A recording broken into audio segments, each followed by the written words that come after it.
Flight है दिल्ली से इंदौर जाने वाली थी, लेकिन खराबी बीच में पाई गई है। उड़ान भरने के बाद फ्लाइट को फिर वापस दिल्ली लौटना पड़ा और लैंडिंग करनी पड़ी। इंजन में आग के संकेत के बाद ये फैसला लिया गया। तो विमान के सभी यात्री सुरक्षित हैं फिलहाल, और पायलट की सूझबूझ से समझिए, जिन्होंने संकेत को पहले ही भांप लिया और फिर दिल्ली में ही वापस उस फ्लाइट की लैंडिंग करवाई गई है। एयर इंडिया की ये फ्लाइट है जिसमें तकनीकी खराबी पाने जाने की वजह से दिल्ली में लैंडिंग फ्लाइट की करवाई गई है। अशरफ काजरी जुड़ गए हैं हमारे साथ फोन लाइन पर अधिक जानकारी के साथ। अशरफ, सभी यात्री तो सुरक्षित बताए जा रहे हैं, लेकिन क्या गड़बड़ी पाई गई थी? आग लगने के संकेत मिले थे क्या पायलट को? ये बताया जा रहा है इस तरह से लगातार तकनीकी खामियां एयर इंडिया में सामने आ रही है, ये काफी घातक है।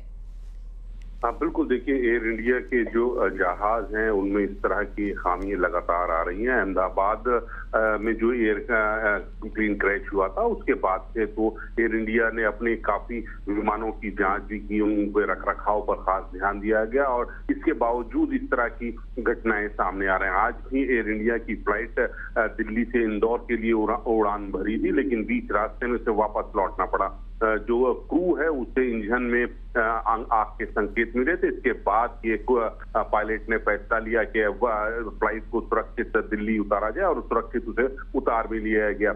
यहाँ दिल्ली आने के बाद जहाज को एक अलग जगह पर खड़ा कर दिया गया है, और उसकी जो तकनीकी टीम है वो जांच कर रही है कि क्यों। अशरफ, ये कौन सी फ्लाइट थी? क्या फ्लाइट का आपको PNR पता है? और अब जो उड़ान है इंदौर के लिए, कब यात्री भर सकेंगे? अगर उनकी जानकारी के लिए आप बता सकते हैं। हाँ बिल्कुल, देखिए जो फ्लाइट है उसके सुरक्षित उतरने के बाद दूसरी जहाज का इंतजाम किया जा रहा है, और सभी यात्रियों को इंदौर भेजने की व्यवस्था एयर इंडिया की तरफ से की जा रही है। जबकि जो जिसका जहाज में खराबी आई थी उसकी जांच की जा रही है। अधिकारी जो हैं वो मौके पर हैं और वो जांच कर रहे हैं, तकनीकी टीम के लोग, कि क्यों ऐसी ये वो घटना हो गई। ठीक है अशरफ, धन्यवाद तमाम जानकारी साझा करने के लिए।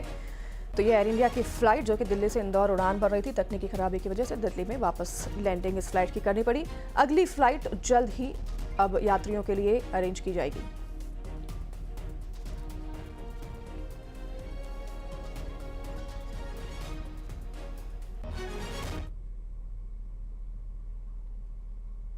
अब आपको मध्य प्रदेश के सबसे बड़े फ्लाईओवर पर लिए चलते हैं, जिसे देखकर आप भी कहेंगे